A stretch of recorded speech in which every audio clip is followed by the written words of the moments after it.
Bonjour, docteur Jean-Marc Boulon. Bonjour, bienvenue à l'atelier Bonjour. Valetudo. Merci beaucoup de nous accueillir. Alors, nous nous sommes rencontrés un petit peu par hasard autour d'un artiste, Van Gogh, dont je crois vous êtes assez passionné, qui vous peut-être tourmente un petit peu. Qui peut-être vous tourmente un petit peu.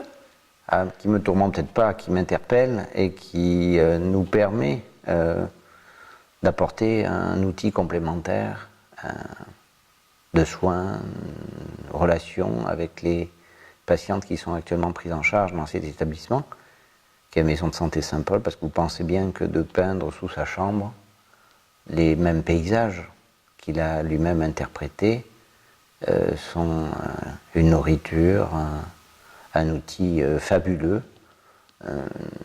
D'une part, parce qu'il y a le support que sont cette nature et cette lumière provençale, et puis cette histoire du lieu et cette histoire de l'homme.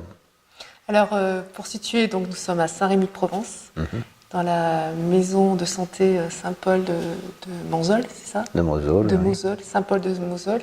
Ça vient de mausolée. Qui veut dire exactement? C'est le mausolée des Julies, puisqu'à moins de 200 mètres de l'établissement, il y a une cité gallo-romaine qui s'appelle Glanum, et à l'entrée de la ville, il y a une espèce d'arc de triomphe et un mausolée, qui est le mausolée des Julies, la femme de César, qui fait que cet établissement s'est appelé autour d'une chapelle Saint-Paul, Saint-Paul de Mosole.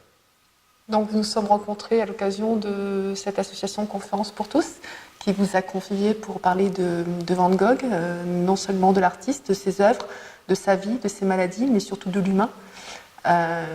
Qui était-il? Je sais que ça peut être très difficile de dire ça en peu de temps, mais comment vous êtes imprégné de ce personnage? Ah bien, un être qui, tout d'abord, que l'on rencontre bien évidemment avec l'œuvre. Pourquoi cette œuvre elle a cette notoriété? Je pense qu'il faut plusieurs éléments. Il faut l'originalité, il faut le génie, il faut le promoteur. Il est évident que Jo, sa belle-sœur, la femme de Théo, a joué un rôle important. Ensuite, il y a un matériel unique qui est l'association des tableaux et des lettres, parce qu'on parle souvent des lettres à Théo, mais il y a aussi les lettres à Émile Bernard, à sa mère et à d'autres. Et on a l'expression écrite et picturale d'un vécu qui touche, qui provoque l'empathie et qui, à un moment donné, a dépassé tout jugement, toutes les œuvres qui, j'ai envie de dire, la banalité. On est dans l'exception. Alors, on rencontre, comme beaucoup de gens, j'ai rencontré, comme beaucoup de personnes, l'œuvre et puis des modèles que l'on a à reproduire dans les ateliers, quand on est gosse, quand on est à l'école, puis dans des écoles d'art auxquelles j'ai participé. Et puis progressivement, on se dit, mais c'est l'être, mais c'est incroyable, c'est de la philosophie, c'est des réflexions, c'est l'éthique, c'est incroyable. Et comment vous les avez ressentis? Est-ce que vous les avez ressentis en tant que médecin psychiatre ou en tant que passionné? Là, j'avance doucement. Je suis encore étudiant seulement quand je découvre cette association des lettres. Et puis, après, je deviens psychiatre. Alors, il est évident que c'est pas par hasard qu'on a le plaisir ou la motivation, la passion de ce métier. Et on entend bien ou on ressent bien qu'il y a une souffrance derrière tout ça. Elle est exprimée de différentes façons, elle est ressentie. La souffrance par rapport à une hypersensibilité, par rapport à trop d'empathie. Alors justement, toujours dans ce parcours de la découverte, la psychiatrie va me faire percevoir tout d'abord le dépoussiérage de la compréhension de la maladie mentale et de la souffrance psychique, pour, à un moment donné, avoir un autre regard sur cet artiste en particulier. Et puis enfin, dernière étape, le hasard de la vie, bien qu'il n'y en ait pas beaucoup de hasard. Il n'y a pas que des hasards, il y a aussi malheureusement des rencontres fortuites et des rencontres inconscientes, d'arriver dans une institution où il a vécu, souffert et été compris et soigné. Parce que les différents lieux qu'il a traversés sont pour moi jalonnés par des mots-clés. Au début, c'est le rejet, à plusieurs reprises. Arles, c'est la décompensation. Et Saint-Rémy et Saint-Paul, c'est le soin, le respect. Le soin, le respect, et le respect de ses œuvres, de sa passion, où justement il a pu s'exprimer, à la fois dans sa chambre ou et oui, alors pourquoi je parle de respect? Parce que toute personne qui travaillait dans un établissement psychiatrique, c'est bien que quand un malade arrive, on ne le connaît pas. Et donc, on est obligé d'être dans la précaution, la prudence. Et quand vous avez une personne qui arrive dans une clinique ou un hôpital, et qui vient parce qu'une femme par exemple, qui va dire la vie vaut plus la peine d'être vécue, je viens de perdre mon enfant, c'est moi qui suis responsable, je conduisais la voiture, je n'ai pas mis la ceinture, et puis on a eu un accident à 60 à l'heure, il est parti dans le pare-brise. On a là quelqu'un de fragile, marqué par un drame. On n'a pas de précaution, si ce n'est qu'on a peur, on appréhende que la personne se suicide. Mais quand vous êtes dans des hôpitaux, où vous avez des patients qui ont présenté ce qu'on maintenant on appelle des bouffées délirantes, ou des décompensations psychotiques, ou des décompensations délirantes, où pendant un instant, une période, la personne a perdu la raison, et se met en danger, ou peut être même dangereuse pour autrui, cette personne, il va y avoir une appréhension, et on va se dire, mais on va attendre, on va observer. Et on va voir qu'est-ce qu'on peut lui laisser comme espace. Et en 1889, quand Vincent van Gogh arrive ici, il se dit peintre. Il n'a jamais encore vendu une peinture à l'huile de sa vie. Qu'est-ce qu'on sait de lui? Que de partout où il est passé, il a posé des problèmes. Dans de nombreux endroits, c'était tellement intense qu'on l'a rejeté. Et ce personnage, au lieu de le craindre, immédiatement, le docteur Perron et les religieuses qui sont présentes, avec les laïcs qui devaient exister aussi, on lui dit, vous voulez peindre, monsieur, on va vous aider. Et on va mettre à sa disposition des espaces, une ambiance, et le droit d'utiliser du matériel. Alors que dans d'autres établissements, peut-être, et plus que peut-être, probablement, c'était interdit. C'était interdit, il aurait mis dans l'isolement, ou du moins dans l'observation, et dans des espaces de circulation très restreints. Et dans ce contexte, il n'y a pas une semaine qu'il est ici, où il va peindre le fameux tableau des iris, qui a été pendant plusieurs années, c'est pas une référence, mais quand même, c'est pas non plus un défaut, qui a été pendant plusieurs années le tableau le plus cher du monde. Et donc, c'est de là peut-être qu'a été créée l'art-thérapie? C'est de là que vient ce terme? Moi, je le défends. Oui. D'ailleurs, on est dans l'atelier art-thérapie, puisque vous aussi, vous le défendez fortement. Alors, la création thérapeutique, l'art-thérapie, effectivement, est un concept qui est structuré, théorisé depuis plusieurs années. Reconnu. Et reconnu. Il y a des facultés de médecine comme Tours ou Paris qui en ont fait un diplôme, pas encore un diplôme d'État au sens comme une spécialité, mais quand même quelque chose d'élaboré. Il y a des écoles qui sont aussi avec un programme, avec une partie sur la psychopathologie, sur l'histoire de l'art et sur la création, sur le sens de la création. Donc effectivement, il y a toute une élaboration. Maintenant, à l'époque, on n'a pas de tout ça. Mais je pense qu'il y a quelques précurseurs. On connaît le théâtre sadien, qui a été donné lorsque le marquis de Sade était hospitalisé, interné. C'est déjà l'utilisation d'une création avec un objectif d'amélioration de l'être créateur ou du public qui est ici. Il y a par exemple aussi Antonin Artaud, qu'on a laissé tenir et gérer une bibliothèque dans un hôpital psychiatrique. Ou Camille Claudel aussi. Ah ben non, parce que Camille Claudel c'est le contre-exemple. Eh oui, elle a été interdite, mais est-ce que justement il n'y a pas des passerelles entre ces deux artistes-là? Une passerelle de sémiologie peut-être, et encore, mais pas d'art-thérapie, parce que lorsqu'elle est internée à Mondevergue, qui est devenu le CHS de Montfavet, il lui a été proposé d'espérer qu'elle pouvait créer, mais l'ambiance n'étant pas adéquate, elle n'a jamais rien créé, je crois, quand elle était à Mondevergue.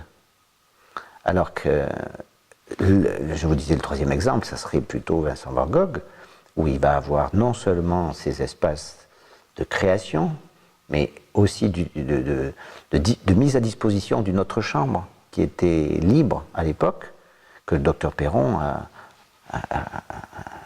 mis à disposition de Van Gogh pour qu'il stocke ses tableaux. Et puis après, l'accompagnement. Il a été accompagné par un gardien. Puis, dans un troisième temps, autorisé à aller peindre à 1 heure de marche de l'établissement. Et puis, enfin, avec des permissions beaucoup plus longues. Donc voilà. 53 semaines, je crois. 53 semaines à Saint-Paul.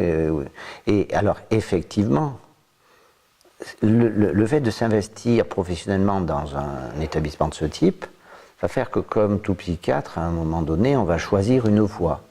Moi, je suis de formation lyonnaise avec un maître que j'ai particulièrement apprécié, admiré, comme nombreux autres jeunes psychiatres, qui s'appelait le professeur Marie Cardine. Et il nous faisait passer ce message qu'il n'y avait pas de vérité, qu'il ne voulait plus entendre de ces conflits qui, à l'époque, amusaient les congrès entre les comportementalistes et les psychanalystes. Et en nous disant, non, chacun va choisir sa voie. Et c'est la passion et l'engagement que vous avez, et l'adéquation entre ce que vous êtes et la façon dont vous l'exercez, que vous apporterez ce fameux troisième tiers thérapeutique au patient. Un tiers vient de la demande du patient, un tiers vient de nos compétences qu'on apprend dans nos diplômes et dans nos séminaires et formations médicales continues qui suivent, mais le troisième tiers est dans le bien-être d'exercer comme de façon libre. Et c'est vrai que cette fameuse liberté d'exercice est importante parce qu'elle va nous ressourcer.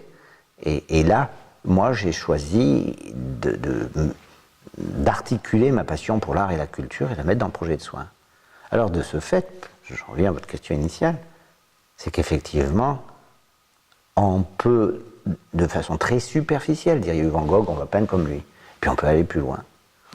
Donc, le fait d'approfondir, mais vraiment de façon pas addictive, mais avancée, les recherches que j'ai pu faire sur ce qui avait été écrit et en faire la synthèse m'a amené à pouvoir partager ces travaux avec de nombreux psychiatres pendant des années et d'extraire de ce fait l'analyse contemporaine. Parce qu'à une époque, on pense ça, peut-être que dans 30 ans, on pensera autre chose. Et justement, alors à travers cette analyse que vous avez réalisée sur ces œuvres-là, comment vous avez, si je puis dire, analysé par rapport au comportement de l'artiste et par rapport au comportement de l'être en lui-même? Vous avez pu voir une évolution, pardon de vous couper, mais est-ce que vous avez pu voir une évolution, un changement, une modification en fonction de son état de santé psychologique? Alors la façon dont il décrit sa vie dans ses écrits, et puis dans ceux qui ont parlé de lui, montre quand même qu'il y a une problématique initiale. Il a un fardeau, c'est de remplacer cet enfant mort-né 1 an avant lui, ce frère, qui s'appelle lui aussi Vincent Van Gogh et qui est mort, né le 30 mars 1852, et lui va naître le 30 mars 1853. Et cet enfant était très souvent, ou plus que probablement, comme beaucoup d'enfants de remplacement, avec ce fardeau, je vous disais, de porter l'idéalisation parentale de l'enfant antérieur. Lui, il aurait bien travaillé à l'école, lui, il aurait bien rangé sa chambre, etc. Donc ça, c'est de partir dans la vie comme ça. Après, bon, il y a plusieurs systèmes éducatifs en fonction des périodes, des régions, des cultures. Certains sont plus normatifs, donc plus vers la sensibilité. On peut penser que le système éducatif parental de Van Gogh, avec un père protestant, très rigide aussi. On peut le craindre. On disait beaucoup plus intéressé par les repères de la raison que ceux de l'affection. Va quand même jouer un rôle. Et que cette personnalité, qui est Vincent, hyper esthésique, très sensible, vont créer des zones de tension. Et quelques éléments quand même interpellent. Lorsque le père décide qu'il devienne interne, à 11 ans, et d'arrêter ses études. Et puis d'interrompre sa scolarité à 16 ans. Et de dire maintenant tu vas aller travailler.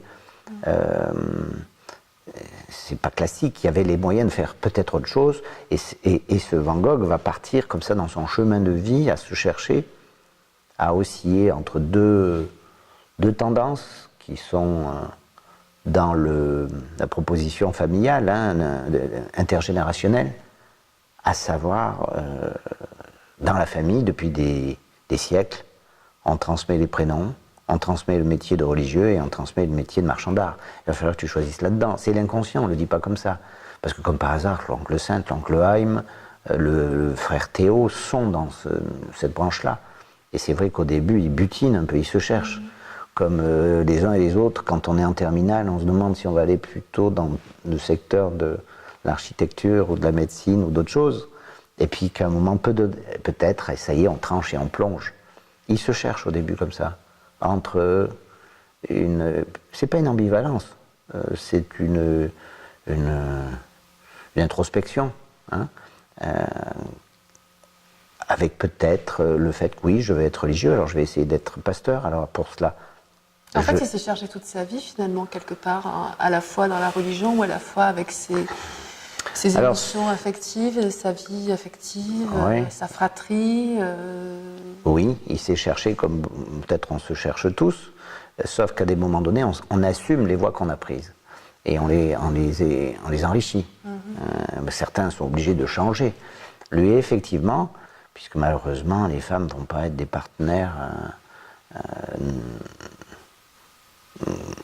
satisfaisantes. Quelques prostituées, quelques rejets de femmes, que ce soit les prostituées, c'est un petit peu l'Agostina Segatori, il y avait eu Sienne, il y a eu Rachel à Arles, et quant à celle avec qui il a tenté sa chance, que ce soit à Londres, que ce soit avec Yvonne Stricker,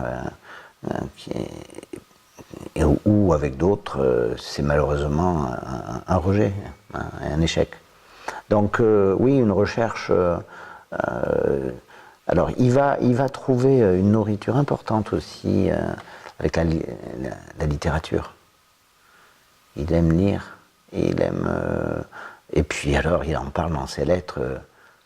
J'ai envie de dire là, comme certains auteurs contemporains qui vous citent des auteurs dans toutes leurs dissertations, dans toutes leurs.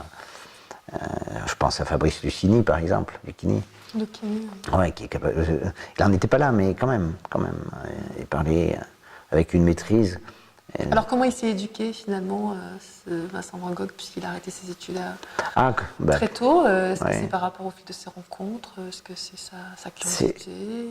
Ses rencontres, je dirais, littéraires, parce que les rencontres intellectuelles, il n'est pas jalonné de discussions, il a eu une attirance pour son cousin Mauve, artistique par von Rappard, mais on ne peut pas dire qu'il a véritablement un parcours avec, je ne sais pas moi, comme nous on peut avoir sur un temps donné, avec des transmissions. Non, je pense c'est un autodidacte, parce que même dans les écoles d'art dans lesquelles il est passé, que ce soit l'école d'Anvers ou autre, il n'y est pas assidu. Non. Par contre, on va retrouver aussi une extraction de là, je dirais sur la période parisienne. Il va s'inspirer, puisque elle est caractéristique, après Nuenen, après Anvers, et qu'il arrive sur Paris, il va être très influencé par le clair-obscur de Rembrandt. Les autoportraits de l'époque et de nombreux tableaux sont sombres. C'est presque des clairs-obscurs, ces visages. Les paysages, un petit peu influencés par Corot, mais trois rencontres sont importantes sur le plan artistique. C'est les japonaiseries, les estampes. C'est deuxièmement les impressionnistes qui sont déjà en place, ça fait quelques années, hein, Nadar qui avait exposé Monet et d'autres, sont déjà en place. Et puis l'atelier Cormon. Alors là, l'atelier Cormon, il va y faire 3 rencontres, je dirais, intéressantes et nourricières par rapport à votre question. C'est Lautrec, Louis Sanquetin et Émile Bernard. Alors effectivement, quand même, ce sont 3 personnalités intéressantes, hein, de leur parcours, de leur liberté, malheureusement de leur maladie, et leur au pluriel, pour Anquetin, pour Toulouse-Lautrec. Émile Bernard, alors lui, quand même, moi, j'apprécie beaucoup ce personnage. Je pense qu'il est le créateur de l'école de Pont-Aven. Gauguin, lui, cherche à lui récupérer le concept, hein. Mais cette idée d'un phalanstère d'artistes qui se regroupent, on va le retrouver à plusieurs reprises dans la transmission. Et ce qu'en a retenu Van Gogh. À plusieurs reprises, il écrit des lettres dans ce style. Celle du projet d'art-thérapie que nous avons créé ici s'est inspirée de ce courrier qu'il adresse en mars 1888, Vincent adresse à Théo en mars 1888, qui dit quelque chose comme ça: les artistes ne trouveront pas mieux que de se mettre ensemble, de donner leur tableau à l'association, afin que le produit de vente garantisse la possibilité d'existence de ses membres. Ça veut dire que cette idée de se réunir, hein, et puis d'essayer de faire un groupe, et puis d'être solidaire, ça permet de se sentir plus fort aussi. Voilà, c'est quand même l'idée de Émile Bernard à Pont-Aven, qui veut reprendre. Le seul problème, c'est que Van Gogh, quand il espère que ses vieux amis et compères vont le rejoindre, ou d'autres, en Arles, personne ne vient.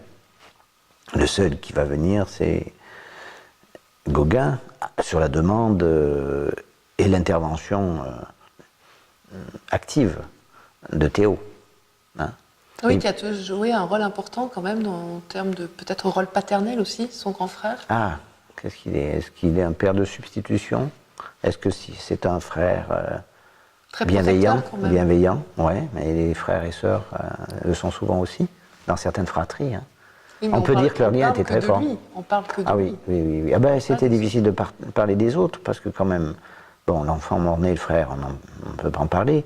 Les 3 sœurs, il y en a eu une ville, elle a passé 39 ans en hôpital psychiatrique. Ouais. Le dernier corps, il est parti se battre en Afrique du Sud, dans le camp des Boers, quand il y a eu le conflit des Boers. Et il y est décédé. Certains disent comme un héros, d'autres peut-être en se suicidant au combat. Oui, comme le faisaient les poilus, qui ne pouvaient pas supporter les horreurs des tranchées, et qui préféraient prendre un bon verre de gnôle et puis se faire descendre demain matin. On peut craindre qu'il y ait aussi cette démarche. Non, celui qui est le plus proche de lui, chronologiquement et psychologiquement, et dans l'empathie, c'est Théo, ça c'est vrai. Toute sa vie, il va être, à part 2-3 moments, quels sont les frères qui ne se sont pas discutés sur un désaccord. Qu'est-ce qui vous passionne autour de cet artiste-là?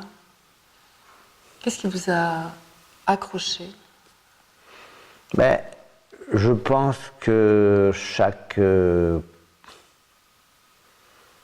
personne a sa faille névrotique et qu'elle peut être exploitée positivement ou être en désaccord avec sa vie.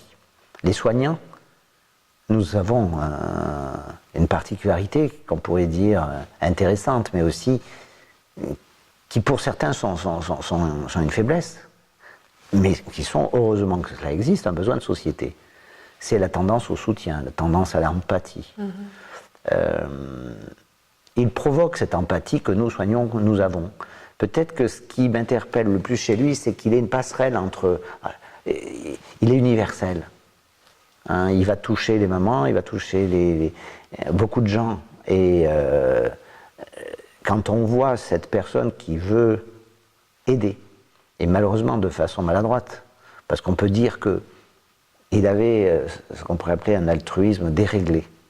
Il voulait aider les gens, mais quand vous voulez aider les gens, il faut savoir garder une certaine distance, une certaine place. D'abord pour laisser l'autre libre, et puis de ne pas se faire dévoré par votre problématique ou votre désir. Et là, effectivement, il va trop loin. Alors on pourrait penser qu'effectivement, il essaie d'aider les autres, il essaie de rentrer en empathie parce qu'il n'a pas eu cette affection de ses parents. Est-ce que c'est aussi... Les interprétations, oui, peut-être. On a tendance à tout de suite penser ça. Oui. Après, à quel moment c'est construit sa problématique? Le mieux, ça serait de pouvoir...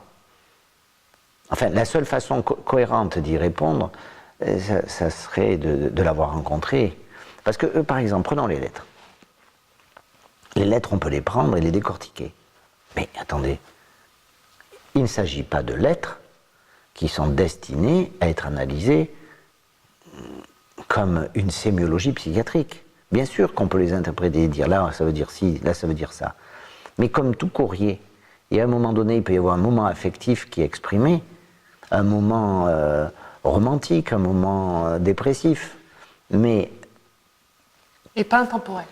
Mais pas... Oui, et puis, si par exemple, je veux évaluer votre état thymique de ce jour, vous allez me dire, parce que vous êtes face à un médecin, avec des mots qui vont traduire une intensité, sachant très bien qu'en fonction de ce que vous allez me dire, vous allez peut-être faire le bilan de cette semaine.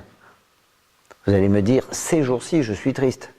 Ces jours-ci, je pleure souvent. Je ne dors pas.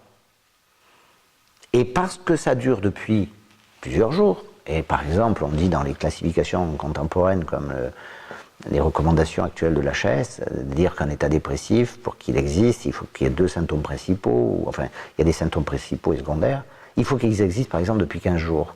Alors là, oui, je suis triste, pratiquement de façon chronique, depuis 15 jours et je ne dors pas. Alors là, on va dire, cette personne, elle a un symptôme de la dépression. Mais si, la nuit dernière, vous n'avez pas dormi, ou vous avez un coup de blues maintenant, vous allez peut-être exprimer ce coup de blues.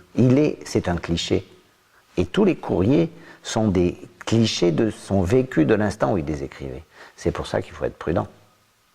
Alors, si on essaye d'extraire le fil d'Ariane de tout ça, on va peut-être repérer des choses qui répètent et qui sont en lien avec telle histoire, tel moment de vie. Mais il faut être prudent. Alors le pire, c'est l'interprétation des œuvres, on ne peut pas la faire. On peut dire oui, il y a une thématique, c'est vrai qu'on repère certaines choses, mais il faut être très prudent aussi. On va dire il y a des séries. Bon, il a peint à plusieurs reprises des tournesols, il en a fait 14.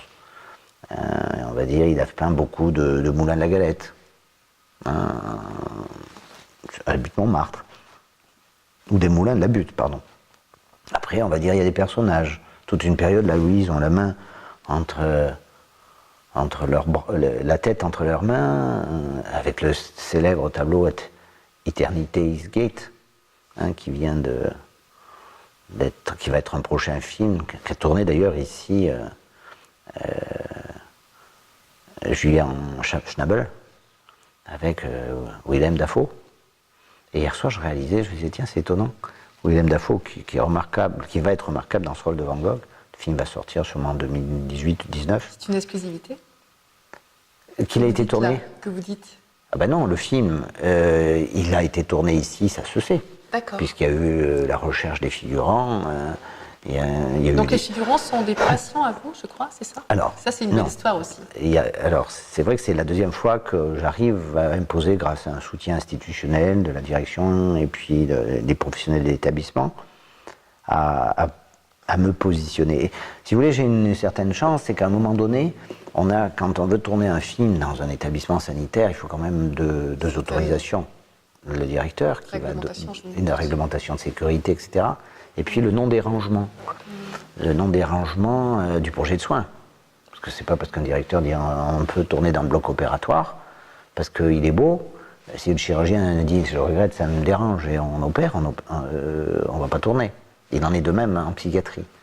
Donc, à un moment donné, pas à un moment donné, dès le début, on me demande, moi, des validations médicales, et dans ces deux situations, que ce soit avec Bruno Dumont pour Camille Claudel 1915 et là Julian Chamble pour ce film sur Van Gogh, à une condition qui est des figurants qui soient